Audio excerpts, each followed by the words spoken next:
Hello மக்களே, நம்ம RRB Chennai வெப்சைட்டில் அந்த குரூப் டி எக்ஸாமுக்கு அப்ளை பண்ணுறதுக்கான அப்ளிகேஷன் ஓப்பன் பண்ணிட்டாங்க. அதாவது லெவல் 1 போஸ்டிங்கானது. இந்த வீடியோவில் அந்த ஜாபுக்கு எப்படி அப்ளை பண்ணுறது அப்படின்னு சொல்லி தான் பார்க்க போகிறோம். ஸ்டெப் பை ஸ்டெப்பாக பார்க்க போகிறோம். மொத்தம் பார்த்தீங்கன்னாக்கா 32,438 வேகன்சி சொல்லியிருக்காங்க. 10th தான் குவாலிஃபிகேஷன். நம்ம தமிழ்நாடுக்கு மட்டுமே பார்த்தீங்கன்னா கிட்டத்தட்ட ஒரு 2,600 சம்திங், சொல்லப்போனால் ஒரு 2,700 வேகன்சி கிட்ட சொல்லியிருக்காங்க. 10th அப்படி இல்லைனா ஐடிஐ, அப்படி இல்லைனா அப்ரெண்டிஸ் பண்ணியிருந்தாலும் அப்ளை பண்ணலாம் அப்படின்னு சொல்லியிருக்காங்க. அப்படி பார்த்தீங்கன்னா நிறைய பேர் எலிஜிபிளாக இருப்பீங்க. இந்த வீடியோவில் எப்படி அப்ளை பண்ணுறது அப்படின்னு சொல்லி பார்த்துருவோம். ஆல்ரெடி அதோட நோட்டிஃபிகேஷன் பற்றி நம்ம சேனலில் வீடியோ போட்டிருக்கோம். பார்க்காதவங்க போன வீடியோவை எடுத்து பார்த்துக்கோங்க. அதுலேயே அந்த குரூப் டி ஜாப் பற்றி ஃபுல்லாக எக்ஸ்பிளைன் பண்ணியிருப்போம். அதோட குவாலிஃபிகேஷன் என்னென்ன, ஏஜ் லிமிட் எப்படி, எக்ஸாம் எப்படி இருக்கும், எப்படி ப்ரிப்பேர் பண்ணணும் அப்படின்னு சொல்லி ஃபுல் டீட்டெயில் கொடுத்துருப்போம். அந்த லிங்க் கூட இந்த வீடியோ கீழே டிஸ்கிரிப்ஷனில் கொடுத்துருக்கேன். நம்ம சேனலில் போன வீடியோவில் பார்த்தீங்கன்னாலும் தெரியும், எடுத்து பார்த்துக்கோங்க. இப்போ அதோட அப்ளை பண்ணுற டீட்டெயில் பற்றி பார்ப்போம். ஃபஸ்ட்டு என்னென்ன டாக்குமெண்ட் தேவை அப்ளை பண்ணுறதுக்கு அப்படின்னு சொல்லி பார்த்துருவோம். இதில் பார்த்தீங்கன்னா நீங்கள் அப்லோட் பண்ண வேண்டியது அப்படின்னாக்கா உங்களோட ஃபோட்டோ அண்ட் சிக்னேச்சர் மட்டும்தான் அப்லோட் பண்ணுற மாதிரி இருக்கும். மற்றது எல்லாமே டீட்டெயில் என்ட்ரு பண்ணுற மாதிரி தான் இருக்கும். ஃபோட்டோ வந்து 50 100 KB ஜேபிஜி ஃபார்மெட்டில் இருக்கணும். நல்லா பார்த்துக்கோங்க, 50 100 KB. சில நேரம் 30 50 சொல்லியிருந்தாங்க. இந்த தடவை 50 100 சொல்லியிருக்காங்க. சைனுக்கு பார்த்தீங்கன்னாக்கா சிக்னேச்சருக்கு 30 50 KBக்குள்ளே இருக்கணும். ஜேபிஜி ஃபார்மெட்டில் இருக்கணும். இது ரெண்டு தான் நீங்கள் அப்லோட் பண்ணுற மாதிரி இருக்கும். மற்றது எல்லாமே டீட்டெயில் கொடுத்தா போதும். அதாவது உங்களோட ஆதார் நம்பர் வெரிஃபை பண்ணுற மாதிரி இருக்கும். ஆதார் ரெஜிஸ்டர் பண்ண உங்களோட ஃபோன் நம்பருக்கு ஒரு OTP வரும். அதனால் உங்களோட ஃபோன் நம்பரையும் பக்கத்தில் எடுத்து வச்சுக்கோங்க. ஆதார் ரெஜிஸ்டர் பண்ணதை அந்த ஆதார் நம்பர் கொடுக்கணும், OTP வெரிஃபை பண்ணணும். ஃபோன் நம்பர் ஒரு பர்மனெண்ட்டான ஃபோன் நம்பர் வச்சுக்கோங்க. அதற்கான OTP வரும், அதுவும் நீங்கள் என்ட்ரு பண்ணுற மாதிரி இருக்கும். சப்போஸ் ரீசார்ஜ் பண்ணலனாக்கா மெசேஜ் வராமல் இருக்கும், அதையும் கரெக்டாக பார்த்துக்கோங்க. மெசேஜ்லாம் வருதா அப்படின்னு சொல்லி மெயில் ஐடி கொடுக்கணும். மெயில் ஐடிக்கும் OTP வரும், அதுவும் கரெக்டாக வருதா அப்படின்னு சொல்லி பார்த்துட்டு அந்த OTPயும் கொடுத்துருங்க. அடுத்து பேங்க் டீட்டெயில் கொடுக்கணும். அதாவது ஃபீஸ் கட்டுறீங்க, உங்களுக்கு ஃபீஸ் இருக்குனாக்கா எல்லாருக்குமே உண்டு. SC ST கேண்டிடேட்டுக்குமே 250 ரூபா உண்டு. மற்ற எல்லாருக்குமே பார்த்தீங்கன்னா 500 ரூபா அப்படின்னு சொல்லியிருக்காங்க. Female candidate, SC ST candidate, transgender, X serviceman அவங்களுக்கு தான் பார்த்தீங்கன்னாக்கா 250 ரூபா சொல்லியிருக்காங்க. அந்த ஃபீஸ் வந்து நீங்கள் எக்ஸாம் அட்டன் பண்ணிவிட்டா ரீஃபண்ட் பண்ணிடுவாங்க. அதுக்கு நீங்கள் உங்களோட பேங்க் டீட்டெயில் கொடுக்கணும். IFSC கோடு, எந்த பிரான்ச்சு, அதோட அட்ரஸ்ஸு, உங்களோட நேமு, அக்கௌண்ட் நம்பர்லாம் கொடுக்குற மாதிரி இருக்கும். அதனால் பாஸ்புக்கை பக்கத்தில் எடுத்து வச்சுக்கோங்க. அடுத்து ரிசர்வேஷன் வேணும்னா அன்ரிசர்வ்டு அப்படின்னு சொல்லி கொடுக்குறீங்கனாக்கா எந்த விதமான டீட்டெயிலும் கொடுக்க தேவையில்லை. சப்போஸ் உங்களுக்கு ரிசர்வேஷன் வேணும், OBC, அதாவது MBC BC DNC கேண்டிடேட்டாக இருந்தீங்கன்னா OBCக்குள்ளே வரீங்க. OBC சர்டிஃபிகேட்டோட டீட்டெயில் கொடுக்கணும். அதோட நம்பர், யார் தாசில்தார் கொடுத்தாங்களா, யார் கொடுத்தாங்க, எந்த டேட்டில் கொடுத்தாங்க அப்படின்னு சொல்லி கொடுக்கணும். அதே மாதிரி SC ST சர்டிஃபிகேட்டுக்கான டீட்டெயில் கொடுக்கணும். அதனால் அந்த கம்யூனிட்டி சர்டிஃபிகேட், OBC சர்டிஃபிகேட்டை பக்கத்தில் எடுத்து வச்சுக்கோங்க. OBC சர்டிஃபிகேட் இருந்தால் தான் அப்ளை பண்ண முடியுமான்னு நிறைய பேர் கேட்டிருக்காங்க. OBC சர்டிஃபிகேட் இல்லைனாலும் நீங்கள் அப்ளை பண்ணலாம். ஆனால் உங்களுக்கு ரிசர்வேஷன் வேணும். ஏன்னா பார்த்தீங்கன்னா ஒரு 27% ரிசர்வேஷன் கொடுப்பாங்க. அந்த ரிசர்வேஷன் வேணும்னாக்கா நீங்கள் OBC சர்டிஃபிகேட் கொடுக்கணும். OBC சர்டிஃபிகேட்டுக்கு இப்போ அப்ளை பண்ணாலும் ஒரு 10-15 டேஸில் வந்துடும். வாங்கிட்டு கூட அப்ளை பண்ணுங்கள். ரிசர்வேஷன் ரொம்ப முக்கியம். சப்போஸ் அது தேவையில்லைனாக்கா OBC சர்டிஃபிகேட் தேவையில்லை. ஆனால் OBC இல்லாமலும் அப்ளை பண்ணலாம், அதை தெரிஞ்சுக்கோங்க. அடுத்து பார்த்தீங்கன்னா பேமெண்ட்டை பொறுத்த வரைக்கும் எப்படி பே பண்ண போகிறீங்க அப்படின்னு சொல்லி, கார்டா அப்படி இல்லைன்னா நெட் பேங்கிங்கா, UPIயா அப்படின்னு சொல்லி எல்லா ஆப்ஷனுமே இருக்குது. அதையும் கரெக்டாக பார்த்துக்கோங்க. பே பண்ணுற மாதிரி இருக்கும். குவாலிஃபிகேஷன் பொறுத்த வரைக்கும் 10th இல்லைனா ITI, அப்படி இல்லைனா அப்ரெண்டிஸ் சர்டிஃபிகேட்டோட டீட்டெயில் தான் கொடுக்குற மாதிரி இருக்கும். அதுக்கு மேலே நீங்கள் எவ்வளோ படிச்சிருந்தாலும் கொடுக்க தேவையில்லை. அவங்க வந்து 10th மட்டும்தான் ஆப்ஷன் கொடுத்துருக்காங்க. ஓகேவா? இது வந்து 10th ஜாபு. நீங்கள் 12th முடிச்சிருக்கீங்க, காலேஜ் முடிச்சிருக்கீங்க, அதுக்கு மேலே PGலாம் முடிச்சிருக்கீங்கனாலும் அந்த டீட்டெயிலாம் கேட்க மாட்டாங்க. 10th முடிச்சிருக்கீங்களா, அப்படி இல்லைனா அதுக்கு ஈக்குவலண்ட்டாக ITI, அப்படி இல்லைனா அப்ரெண்டிஸ் முடிச்சிருக்கீங்களா அப்படின்னு சொல்லி அதோட டீட்டெயில் மட்டும் தான் கொடுக்கணும். வேறு எந்த டீட்டெயிலுமே தேவையில்லை. இந்த டீட்டெயில் டாக்குமெண்ட் எல்லாத்தையுமே பக்கத்தில் எடுத்து வச்சுக்கோங்க அப்ளை பண்ணுறதுக்கு. இப்போ அப்ளை பண்ணுற ஸ்டெப் பார்க்குறதுக்கு முன்னாடி இந்த குரூப் டி எக்ஸாமுக்கான கிளாஸஸ் வந்து நம்ம டெலகிராம் குரூப் மூலிமா கண்டக்ட் பண்ணிட்டு இருக்கோம். பேட்ச் அட்மிஷன் வந்து 21ஆம் தேதி ஸ்டார்ட் பண்ணோம். 3/2/2025 வரைக்கும் ஜாயின் பண்ணிக்கலாம். டெலகிராம் குரூப் மூலிமாவே இந்த ரயில்வே எக்ஸாமுக்கு தேவையான வீடியோ கிளாஸஸ், அது மட்டும் இல்லாமல் ஸ்டடி மெட்டீரியல் PDF-ஆகவே ப்ரொவைட் பண்ணிடுவோம். எல்லா கிளாஸஸுமே தமிழ்லேயே இருக்கும். தமிழ் மீடியம் ஸ்டூடெண்ட்ஸ்க்கு அந்த மெட்டீரியல் எல்லாமே ரொம்பவுமே யூஸ்ஃபுல்லாக இருக்கும். விருப்பம் இருக்கிறவங்க ஜாயின் பண்ணிக்கோங்க. ஃபீஸ் பார்த்தீங்கன்னா இப்போதைக்கு ஒரு ஆஃபர் ப்ரைஸாக 999 ரூபா தான் சொல்லியிருக்கோம். ஆல்ரெடி நம்மளோட NTPC பேட்சில் இருக்கிறவங்க இந்த குரூப் டி பேட்சில் ஜாயின் பண்ண வேணாம். ஏன்னா NTPCலே இந்த குரூப் டிக்கு தேவையான எல்லா கிளாஸஸுமே கண்டக்ட் பண்ணிடுவோம். ஃப்ரெஷராக குரூப் டிக்கு மட்டும் ஜாயின் பண்ணுறவங்க இந்த பேட்சில் ஜாயின் பண்ணிக்கோங்க. இதிலே பார்த்தீங்கன்னா மேக்ஸ்க்கான வீடியோ கிளாஸஸ், அதற்கான ஸ்டடி மெட்டீரியல், ஒரு 22 டாப்பிக்கான மேக்ஸ் படிக்கணும், அதற்கான வீடியோ கிளாஸஸ், ஸ்டடி மெட்டீரியல், ரீசனிங்கோட ஒரு 28+ டாப்பிக்கான வீடியோ கிளாஸஸ், ஸ்டடி மெட்டீரியல். இந்த மேக்ஸ் ரீசனிங் வந்து தமிழ் அண்ட் இங்கிலீஷ் 2 லாங்குவேஜ்லுமே தான் இருக்கும். அடுத்து ஜென்ரல் ஸ்டடீஸ்க்கான மெட்டீரியல், அதாவது அரசியலமைப்பு, வரலாறு, பொருளாதாரம், புவியியல், இயற்பியல், வேதியியல், உயிரியல் இந்த சப்ஜெக்ட்டுக்கான மெட்டீரியல் எல்லாமே தமிழ்லேயே பிடிஎஃபாக கொடுத்துருவோம். எல்லாமே பார்த்தீங்கன்னா எஸ்சிஆர்டி அண்ட் என்சிஆர்டி பேஸ் பண்ணி தான் எடுத்திருக்கோம். ரயில்வே எக்ஸாமுக்கு ரொம்பவே சூட்டபுளாக இருக்கும். அது இல்லாமல் ப்ரீவியஸ் இயர் கொஸ்டின் பேங்க், அது மட்டும் இல்லாமல் ஸ்டேட் டிஜிகே ஒரு 100+ டாபிக், கரெக்டாக பார்த்தீங்கன்னா ஒரு 100 டாப்பிக்கான பிடிஎஃப் கொடுத்துருவோம். அதுலேயே ஷார்ட்கட்டாக படிக்க வேண்டிய ஒரு சில டாப்பிக்கான ஷார்ட்கட் வீடியோ கிளாஸஸுமே கொடுப்போம். லாஸ்ட் 1 இயர்க்கான கரண்ட் அஃபேர் ஏப்ரல் 2024 இந்த எக்ஸாமுக்கான கரண்ட் அஃபேர் படிக்கணும். மந்த்லி கரண்ட் அஃபேராகவே தமிழ்லேயே பிடிஎஃபாகவே கொடுத்துருவோம். அது இல்லாமல் டாபிக் வைஸான ரிவிஷனும் இருக்கும். அந்த ஷெடியூல் எல்லாத்தையுமே இந்த பிடிஎஃபில் கொடுத்துருக்கேன், எடுத்து பார்த்துக்கோங்க. அதாவது என்னென்னைக்கு எவ்வளோ படிக்கணும் அப்படின்னு சொல்லி பார்ட் டைமாக படிக்கிறவங்களுக்கு, ஃபுல் டைமாக படிக்கிறவங்கன்னு சொல்லி ஷெடியூல் போட்டு டேபிள் போட்டு கொடுத்துருக்கோம். இந்த பிடிஎஃப்லேயே ஃபுல் டீட்டெயில் இருக்கும், என்னென்ன சிலபஸ் எப்படி படிக்கணும் அப்படின்னு சொல்லி ஃபுல் டீட்டெயில் கொடுத்துருப்போம், எடுத்து பார்த்துக்கோங்க. அதாவது ஒரு 100 நாளுக்கான ஸ்டடி பிளான், டே 1ல் ஆரம்பித்து மேக்ஸ்லேருந்து டெய்லி எவ்வளோ படிக்கணும், ஸ்ட்ராட்டஜிக்கு எவ்வளோ படிக்கணும், ரீசனிங் எவ்வளோ படிக்கணும், ஜிஎஸ் எவ்வளோ படிக்கணும், கரண்ட் அஃபேர் எவ்வளோ படிக்கணும் அப்படின்னு சொல்லி ஃபுல் டீட்டெயில் இந்த பிடிஎஃப்ல இருக்கும். இந்த பிடிஎஃப் லிங்க்கும் இந்த வீடியோக்குள்ள டிஸ்கிரிப்ஷனில் கொடுத்துருப்பேன், நம்மளோட டெலகிராம் குரூப்லேயும் இருக்கும், எடுத்து பார்த்துக்கோங்க. பேட்சில் ஜாயின் பண்ணணும்னு நினைக்கிறவங்க இந்த 8903302290 அப்படின்ற நம்மளோட அட்மின் வாட்ஸ்அப் நம்பருக்கு குரூப் டி பேட்சில் ஜாயின் பண்ணணும்னு சொல்லி மெசேஜ் பண்ணுங்கள். அவங்க அந்த பேட்சில் ஜாயின் பண்ணி விடுவாங்க. ஃபீஸ் பே பண்ணணும்னு நினைக்கிறவங்க இந்த 9487808620 அப்படின்ற கூகுள் பே இல்லைனா ஃபோன்பே நம்பருக்கு பே பண்ணிவிட்டு அது ஒரு ஸ்க்ரீன்ஷாட் எடுத்து இந்த வாட்ஸ்அப் நம்பருக்கு சென்ட் பண்ணால் போதும், அட்மின் அந்த பேட்சில் ஜாயின் பண்ணி விட்டுருவாங்க. இந்த கிளாஸஸ் பற்றி எந்த டவுட்னாலும் நம்மளோட அட்மின் வாட்ஸ்அப் நம்பரில் கேட்டு தெரிஞ்சுக்கோங்க. எனி டைம் நீங்கள் கேட்டு தெரிஞ்சுக்கலாம், மெசேஜ், வாய்ஸ் மெசேஜ் எதுனாலும் அனுப்பலாம், அவங்க கண்டிப்பாக ரிப்ளை பண்ணுவாங்க. இந்த பேட்ச் பற்றி ஃபுல்லாக தெரிஞ்சுக்கிட்டே ஜாயின் பண்ணிக்கோங்க. இந்த பேட்ச் பற்றின ஃபுல் டீட்டெயில் ஆல்ரெடி வீடியோவாக போட்டிருக்கேன், இந்த பிடிஎஃப்லேயே அந்த வீடியோவோட லிங்க்குமே கொடுத்துருக்கேன், எடுத்து பார்த்துக்கோங்க. இப்போ எப்படி அப்ளை பண்ணுறது அப்படின்னு சொல்லி பார்த்துருவோம். ஃபஸ்ட்டு ஆர்ஆர்பியோட அப்ளை பண்ணுற பேஜுக்கு ஓப்பன் பண்ணிக்கோங்க. அதாவது rrbapply.gov.in அப்படின்னு சொல்லி நீங்கள் URL டைப் பண்ணாலே முதல் லிங்க் தான் வரும். அந்த லிங்க்குள்ளே வந்தீங்கன்னா இந்த மாதிரி அப்ளை அப்படின்னு சொல்லியிருக்கோம். அதில் வந்து create an account, already have an account அப்படின்னு சொல்லி 2 ஆப்ஷன் இருக்கும். நீங்கள் இப்போ தான் ஃபஸ்ட் டைமாக ரயில்வேக்கு அப்ளை பண்ண போகிறீங்கன்னா கிரியேட் அண்ட் அக்கௌண்ட் அப்படின்னு சொல்லி கொடுத்துக்கோங்க. இல்லை ஆல்ரெடி போன வருஷம் ரிலீஸ் பண்ண ரயில்வேயோட டெக்னீஷியன், ALP, NTPC இல்லை ஏதாவது JEE எக்ஸாம், பேராமெடிக்கல் எக்ஸாம் எதுக்காவது அப்ளை பண்ணியிருந்தீங்கன்னா நீங்கள் அக்கௌண்ட் க்ரியேட் பண்ணியிருப்பீங்க. அதனால் ஆல்ரெடி ஹேவ் அன் அக்கௌண்ட் அப்படின்னு சொல்லி கொடுத்துக்கோங்க. ஃபஸ்ட் டைம் அப்ளை பண்ணுறீங்கன்னா கிரியேட் அண்ட் அக்கௌண்ட் கொடுத்துக்கோங்க. ஆல்ரெடி ஹேவ் அன் அக்கௌண்ட் அப்படின்னு சொல்லி கொடுத்தீங்கன்னாக்கா இந்த மாதிரி உங்களோட மொபைல் நம்பர், பாஸ்வேர்டு அப்படின்னு சொல்லி கேட்கும். அதை டைப் பண்ணிவிட்டு ஐ எம் நாட் ஏ ரோபோட் அப்படின்னு சொல்லி அந்த கேப்சாவை டைப் பண்ணிவிட்டு லாகின் அப்படின்னு சொல்லி கொடுத்தீங்கன்னா அப்ளை பண்ணுற பேஜுக்குள்ளே போயிடுவீங்க. அப்படி இல்லைனா புதுசாக அப்ளை பண்ணிங்கன்னா கிரியேட் அன் அக்கௌண்ட் அப்படின்னு சொல்லி இங்கேயுமே கொடுத்துக்கலாம். அக்கௌண்ட் க்ரியேட் பண்ணணும். அக்கௌண்ட் க்ரியேட் பண்ணுறதுக்கு உள்ளே போனீங்கன்னா முதலே இந்த மாதிரி காட்டும், ஆல்ரெடி அக்கௌண்ட் க்ரியேட் பண்ணியிருந்தீங்கன்னா அதை வச்சு அப்ளை பண்ணுங்கன்னு சொல்லி. ஃப்ரெஷ்ஷாக அப்ளை பண்ண முடியாது, ஏன்னா ஆதார் வச்சு OTP வெரிஃபை பண்ணணும். ஆல்ரெடி பண்ணியிருந்தீங்கன்னா புதுசாக பண்ண முடியாதுன்னு சொல்லும். இப்போ தான் ஃபஸ்ட் டைமாக பண்ணுறீங்கன்னா இந்த ஓகே அப்படின்னு சொல்லி பட்டனை ப்ரெஸ் பண்ணிவிட்டு அப்ளை பண்ணுறதுக்குள்ளே போயிருங்க. இதில் பார்த்தீங்கன்னா உங்களோட நேஷனாலிட்டி, இதில் வந்து இந்தியன் அப்படின்னு சொல்லி செலக்ட் பண்ணிக்கோங்க. உங்களோட ஃபுல் நேம், அதே மாதிரி ஃபுல் நேமை திரும்ப டைப் பண்ணணும். நேம் ஏதாவது சேஞ்ச் பண்ணியிருந்தீங்கன்னாக்கா அதோட டீட்டெயில் கொடுக்கணும், எஸ்ன்னு கொடுத்து, இல்லைனா நோ அப்படின்னு சொல்லி கொடுத்துக்கோங்க.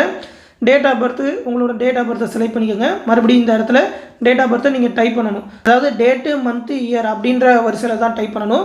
உங்களோட 10th மார்க் ஷீட்டில் எந்த மாதிரி டேட் ஆஃப் பர்த் இருக்கோ அதை கொடுத்துக்கோங்க. உங்களோட ஜெண்டர் மேலா ஃபீமேலா அப்படின்னு சொல்லி செலக்ட் பண்ணிக்கோங்க. உங்களோட ஃபாதர் நேம், உங்களோட மதர் நேம் கொடுக்கணும். அடுத்து கான்டாக்ட் டீட்டெயிலில் இமெயில் அட்ரஸ் கொடுக்கணும். அதுக்கு வந்து ஒரு OTP வரும், அந்த OTPயை இங்கே டைப் பண்ணி வெரிஃபை பண்ணிக்கணும். அடுத்து மொபைல் நம்பருக்கு டைப் பண்ணணும். மொபைல் நம்பருக்கு ஒரு OTP வரும், அதையும் டைப் பண்ணி வெரிஃபை பண்ணிக்கோங்க. அதுக்கப்புறம் ஆதார் நம்பர் இங்கே கொடுக்கணும், அதற்கும் OTP வரும். அதாவது ஆதார் ரெஜிஸ்டர் ஆகிருக்கு, ஃபோன் நம்பருக்கு OTP வரும். அந்த OTP இதில் கொடுத்து வெரிஃபை பண்ணிக்கோங்க. சப்போஸ் ஆதார் இல்லைனாக்கா வேறு டீட்டெயில் கொடுக்குற மாதிரி இருக்கும், வேறு ID ப்ரூஃப் கொடுக்கணும். கொடுத்தோடனே இந்த செக் பாக்ஸை டிக் பண்ணிவிட்டு உங்களுக்கான பாஸ்வேர்டை க்ரியேட் பண்ணிக்கோங்க. அதாவது கேபிட்டல் லெட்டர், ஸ்மால் லெட்டர், அந்த சிம்பிள்ஸ், நம்பர் எல்லாமே இருக்கிற மாதிரி ஒரு 6லேருந்து 8 நம்பருக்கு மேலே இருக்கிற மாதிரி டைப் பண்ணிக்கோங்க. கொஞ்சம் ஸ்ட்ராங்கான பாஸ்வேர்டாகவே வச்சுக்கிட்டு இந்த கேப்சாவை I am not a robot அப்படின்னு சொல்லி டிக் பண்ணிவிட்டு preview and create an account அப்படின்னு சொல்லி கொடுத்துட்டு அக்கௌண்ட் க்ரியேட் பண்ணிக்கோங்க.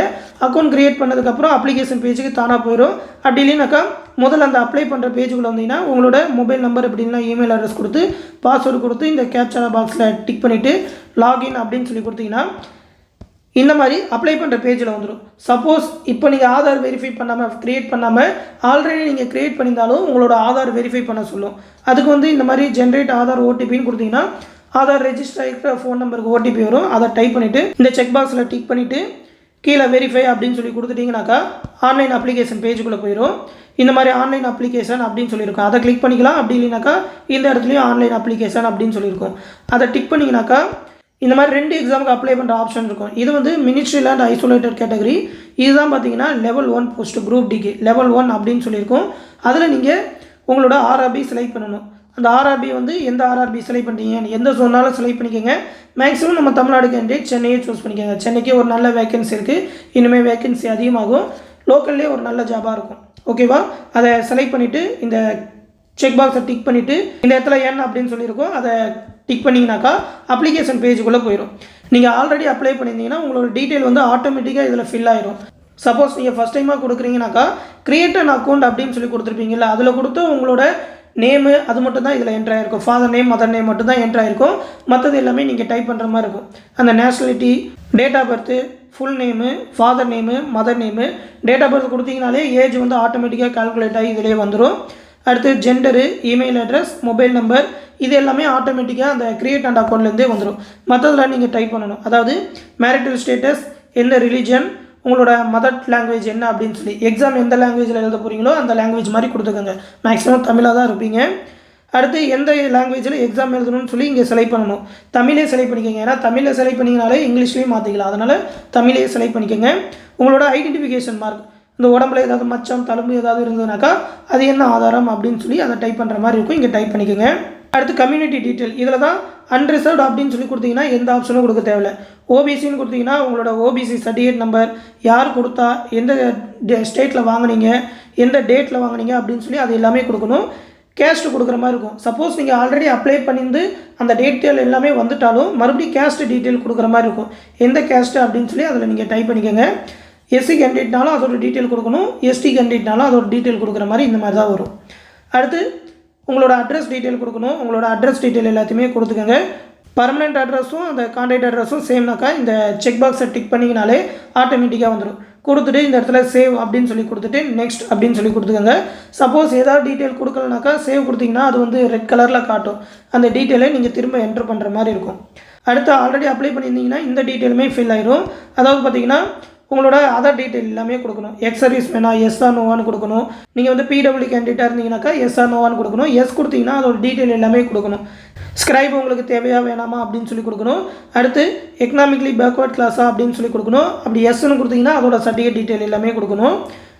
ஆல்ரெடி ரயில்வேல ஒர்க் பண்ணுறீங்களா அப்படின்னு சொல்லி அதோட டீட்டெயிலாம் கொடுக்கணும். நோ கொடுத்தா பிரச்சனை இல்லை. எஸ் கொடுத்தீங்கன்னாக்கா அதோட டீட்டெயில் எல்லாமே ஃபில் பண்ணுற மாதிரி இருக்கும். அடுத்து கரண்ட்டாக என்ன மாதிரி ஒர்க் பண்ணுறீங்க அப்படின்னு சொல்லி கவர்மெண்ட் எம்ப்ளாயாக இருந்தாக்கா கொடுக்கணும். அப்படி இல்லைனா நாட் அப்ளிகபிள்னு கொடுத்துடலாம். இதெல்லாம் ரொம்ப எக்ஸ்பீரியன்ஸ்லாம் பார்க்க மாட்டாங்க. அப்ரெண்டிஸ் முடிச்சிருந்தீங்கன்னாக்கா அதோட டீட்டெயில் கொடுக்கணும். இல்லைனா நோ அப்படின்னு சொல்லி கொடுத்துக்கோங்க. அடுத்து பார்த்தீங்கன்னா உங்களோட பேங்க் டீட்டெயில் கொடுக்கணும். இந்த பேங்க் அக்கௌண்ட்டுக்கு தான் ரீஃபண்ட் வரும். அதனால் உங்கள் கைக்கு யார்கிட்ட பணம் வருமோ அவங்களோட அக்கௌண்ட் கூட கொடுத்துக்கலாம். உங்களுக்கு தான் கொடுக்கணும்னு இல்லை, வேறு யாருதுனாலும் கொடுக்கலாம். கரெக்டாக பார்த்து கொடுத்துக்கோங்க. உங்களோட account holder name, account number, மறுபடியும் அந்த அக்கௌண்ட் நம்பரை திரும்ப டைப் பண்ணிக்கோங்க. ஐஎஃப்எஸ்சி கோடு, என்ன பிரான்ச்சு, அந்த பிரான்ச்சோட அட்ரஸ் அது எல்லாத்தையுமே டைப் பண்ணிவிட்டு சேவ்னு கொடுத்துக்கோங்க. பிரான்ச் அட்ரஸ் எல்லாமே பார்த்தீங்கன்னா உங்களோட பாஸ்புக்லேயே இருக்கும். சேவ்னு கொடுத்துட்டு அதுக்கப்புறம் நெக்ஸ்ட் அப்படின்னு சொல்லி கொடுத்துக்கோங்க. அடுத்த ஸ்டெப்புக்கு போயிடும். அடுத்த ஸ்டெப்பில் பார்த்தீங்கன்னா உங்களோட எஜுகேஷன் குவாலிஃபிகேஷன் கேட்கும். ஆல்ரெடி நீங்கள் அப்ளை பண்ணியிருந்தீங்கன்னா உங்களோட 10th டீட்டெயில் மட்டும் இதில் வந்திருக்கும். இல்லைனாக்கா மற்ற டீட்டெயில் 10th டீட்டெயிலாம் கொடுக்கணும். ஐடிஐ அப்படி இல்லைனாக்கா 10th அப்படி இல்லைனா அப்ரெண்டிஸ், இந்த 3த்துக்கு தான் ஆப்ஷன் கொடுத்துருக்காங்க. ஏதாவது ஒன்று நீங்கள் டைப் பண்ணால் போதும். அதுக்கு மேலே குவாலிஃபிகேஷன் எதுவுமே இதில் கொடுக்க தேவையில்லை. கொடுத்துட்டு நெக்ஸ்ட் அப்படின்னு சொல்லி கொடுத்துக்கோங்க. அடுத்து பார்த்தீங்கன்னா ஃபோட்டோ அண்டு சிக்னேச்சர் அப்லோட் பண்ணுற மாதிரி இருக்கும். ஃபோட்டோ வந்து 50லேருந்து 100 கேபிக்குள்ளே ஜேபிஜி ஃபார்மேட்டில் இருக்கணும். பேக்ரவுண்டு வந்து ஒயிட்டில் இருக்கிற மாதிரி பார்த்துக்கோங்க. ஒயிட்டே கரெக்டாக இருக்கும். அடுத்து சிக்னேச்சரும் பார்த்தீங்கன்னா 30லேருந்து 50 கேபிக்குள்ளே இருக்கணும். ப்ளூ இல்லைனா பிளாக் எந்த பால் பாயிண்ட் பண்ணாலும் ஓகே. கேபிட்டல் லெட்டரில் சைன் பண்ணிடாதீங்க. ஸ்மால் லெட்டரில் சைன் பண்ணுற மாதிரி ரெகுலராக நீங்கள் சைன் பண்ணுறத சைன் பண்ணி அப்லோட் பண்ணிடுங்க. சேவ் நெக்ஸ்ட் அப்படின்னு சொல்லி அடுத்து கொடுத்துக்கோங்க. சப்போஸ் ஃபோட்டோவோ சிக்னேச்சரோ நீங்கள் கரெக்டாக கொடுத்தும் அப்லோட் ஆகலை அப்படின்னாக்கா அந்த ஃபோட்டோ சைஸை ரீசைஸ் பண்ணி பெயிண்ட்லேயோ இதுலேயோ ரீசைஸ் பண்ணி மறுபடியும் அப்லோட் பண்ணுங்கள். அப்லோட் ஆயிரும். அதுக்கப்புறம் பார்த்தீங்கன்னா போஸ்ட் ப்ரிஃபரன்ஸ் கொடுக்கணும். அதாவது இதுதான் ரொம்ப இம்பார்ட்டன்ட். உங்களுக்கு ஃபஸ்ட்டு என்ன ஜாப் வேணும் அப்படின்னு சொல்லி, ஏன்னா இந்த போஸ்ட் ப்ரிஃபரன்ஸ் கண்டிப்பாக கொடுக்கணும். உங்களுக்கு ஏற்ற மாதிரி சப்போஸ் இதை பற்றின உங்களுக்கு நாலேஜ் இருந்ததுனாக்கா உங்களுக்கு என்ன போஸ்டிங் வேணுமோ அதுக்கேற்ற மாதிரி கொடுங்க. அப்படி இல்லைனாக்கா முடிஞ்ச வரைக்கும் எது இலகுவாக இருக்குமோ அந்த மாதிரியான ஜாப்ஸாக கொடுத்துக்கோங்க. அதாவது பார்த்தீங்கன்னாக்கா அந்த ஏசி மெக்கானிக் அந்த மாதிரி இதெல்லாம் பார்த்தீங்கன்னா கொஞ்சம் ஸ்டேஷன்லேயே இருக்கிற மாதிரியான ஃபீல்டு ஒர்க்கை கொஞ்சம் ஈஸியாக இருக்கும். மற்றபடி ட்ராக் மெயின்டெனன்ஸ் அந்த மாதிரி இதெல்லாம் பார்த்தீங்கன்னா கொஞ்சம் ஃபீல்டு ஒர்க் அதிகமாக இருக்கிற மாதிரி இருக்கும். அதுக்கேற்ற மாதிரி பார்த்து எந்த போஸ்ட் வேணும்னு சொல்லி இந்த போஸ்ட் ப்ரிஃபரன்ஸ் எல்லாமே கொடுத்துக்கோங்க. கொடுத்துட்டு இந்த செக் பாக்ஸ் ரெண்டுத்தையுமே டிக் பண்ணிவிட்டு இந்த இடத்துல எந்த பிளேஸ்லேருந்து அப்ளை பண்ணுறீங்க அப்படின்னு சொல்லி உங்களோட டிஸ்ட்ரிக்ட் கொடுத்துட்டு நெக்ஸ்ட் அப்படின்னு சொல்லி கொடுத்துருக்காங்க. அதாவது ப்ரிவியூ அப்ளிகேஷன் அப்படின்னு சொல்லி வரும். அப்ளிகேஷன் ப்ரிவியூ பண்ணிங்கனாக்கா இந்த மாதிரி அப்படியே ஸ்க்ரோல் பண்ணி கீழே வந்தீங்கன்னாக்கா இந்த இடத்துல மறுபடியும் ஒரு செக் பாக்ஸ் இருக்கும். டீட்டெயில் எல்லாமே கரெக்டாக இருக்கா அப்படின்னு சொல்லி பார்த்துக்கோங்க. இந்த சப்மிட் அப்படின்னு சொல்லி ஃபைனலாக கொடுத்துட்டிங்கன்னா அதுக்கப்புறம் எடிட் பண்ண முடியாது. அதுக்கப்புறம் எடிட் பண்ணணுன்னா பேமெண்ட் காசு கொடுத்து எடிட் பண்ணுற மாதிரி இருக்கும். அதுக்காக வெயிட் பண்ணுற மாதிரி இருக்கும். அதனால் எல்லா டீட்டெயிலும் கரெக்டாக இருக்கா அப்படின்னு சொல்லி ஒரு வெரிஃபை பண்ணிக்கிட்டு சப்மிட் அப்படின்னு சொல்லி கொடுத்தீங்கன்னாக்கா பேமெண்ட் ஆப்ஷனுக்குள்ளே போயிடும். இந்த மாதிரி ஒரு இன்டிமேஷன் காட்டும், இதுக்கப்புறம் எடிட் பண்ண முடியாது அப்படின்னு சொல்லி. அதனால் கரெக்ஷன் பண்ண முடியாதுன்றனால அதை கரெக்டாக பார்த்துக்கோங்க. பார்த்துட்டு ஃபீஸ் பேமெண்ட்டுக்குள்ளே போயிருங்க. இந்த இடத்துல பே வித் SBI இபே அப்படின்னு சொல்லியிருக்கோம். அதை கொடுத்தீங்கன்னாக்கா எது மூலமா பே பண்ண போகிறீங்க அப்படின்னு சொல்லி இந்த இடத்துல செக் பாக்ஸில் அக்ரி கேட்கும். இதை டிக் பண்ணிவிட்டு ப்ரொசீட் அப்படின்னு சொல்லி கொடுத்துட்டு டெபிட் இல்லைனா கிரெடிட் கார்டு மூலமாக பே பண்ண போகிறீங்களா, இல்லைனா நெட் பேங்கிங் மூலமாக, இல்லைனா UPI மூலமாக அப்படின்னு சொல்லி உங்களுக்கான பேமெண்ட் ஆப்ஷனை செலக்ட் பண்ணி பே பண்ணிடுங்க. பே பண்ணி முடிச்சதுக்கப்புறம் ஃபைனலாக சக்ஸஸ் பேமெண்ட் சக்ஸஸ்ஃபுல் அப்படின்னு சொல்லி வரணும். உங்களோட டீட்டெயில் எல்லாமே கொடுத்து இந்த மாதிரி பேமெண்ட் ஆகிடுச்சுன்னு வரணும். இதை வேணால் நீங்கள் பிரிண்ட் எடுத்து வச்சுக்கலாம்.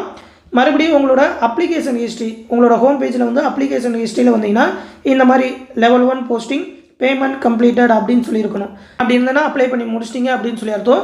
இந்த அப்ளிகேஷன் ஸ்டேட்டஸில் ஒன்றுமே இப்போதைக்கு இருக்காது. அவங்க வந்து ரிலீஸ் பண்ணுவாங்க உங்கள் அப்ளிகேஷன் அக்செப்டடா அப்படின்னு சொல்லி. இந்த மாதிரி ப்ரொவிஷனலி அக்செப்டட் அப்படின்னு சொல்லி கொஞ்ச நாள் கழிச்சு தான் ரிலீஸ் பண்ணுவாங்க. அந்த மாதிரி இப்போ இருக்காது. பேமெண்ட் கம்ப்ளீட் ஆகிட்டா அப்படின்னு சொல்லி மட்டும் பார்த்துக்கோங்க. இந்த மாதிரி பேமெண்ட் கம்ப்ளீட்டட் சக்ஸஸ்னு வந்துட்டுனாக்கா ஒரு பிரச்சனையும் இல்லை, அப்ளை பண்ணி முடிச்சிட்டிங்கன்னு அர்த்தம். இவ்வளோ தான் அப்ளை பண்ணுற ப்ரொசீஜர். நீங்களே கூட அப்ளை பண்ணிடலாம். முடிஞ்ச வரைக்கும் செல்லில் பண்ணாமல் லேப்டாப் PC அந்த மாதிரி இதில் பண்ணுங்கள். அப்போ தான் கரெக்டாக இருக்கும். இந்த அப்ளை பண்ணுறதுல ஏதாவது டவுட் இருந்ததுனாக்கா கமெண்ட் செக்ஷனில் கேளுங்க, கண்டிப்பாக நான் ரிப்ளை பண்ணுறேன். நம்மளோட ரயில்வே குரூப் D கிளாஸ் பேட்சில் ஜாயின் பண்ணணும்னு நினைக்கிறவங்க 8903302290 அப்படின்ற அட்மின் வாட்ஸ்அப் நம்பருக்கு மெசேஜ் பண்ணி ஜாயின் பண்ணிக்கோங்க. எந்த டவுட்னாலும் இந்த நம்பரில் கேட்டு தெரிஞ்சுக்கோங்க. இந்த கிளாஸஸ் பற்றின டீட்டெயில் எல்லாமே இந்த வீடியோக்குள்ளே டிஸ்கிரிப்ஷனில் PDF கொடுத்துருக்கேன், எடுத்து பார்த்துக்கோங்க. தொடர்ந்து நம்ம சேனலோட அப்டேட்ஸை தெரிஞ்சுக்க மறக்காமல் நம்ம சேனலையுமே சப்ஸ்கிரைப் பண்ணி வச்சுக்கோங்க. அடுத்த வீடியோவில் சந்திப்போம். நன்றி.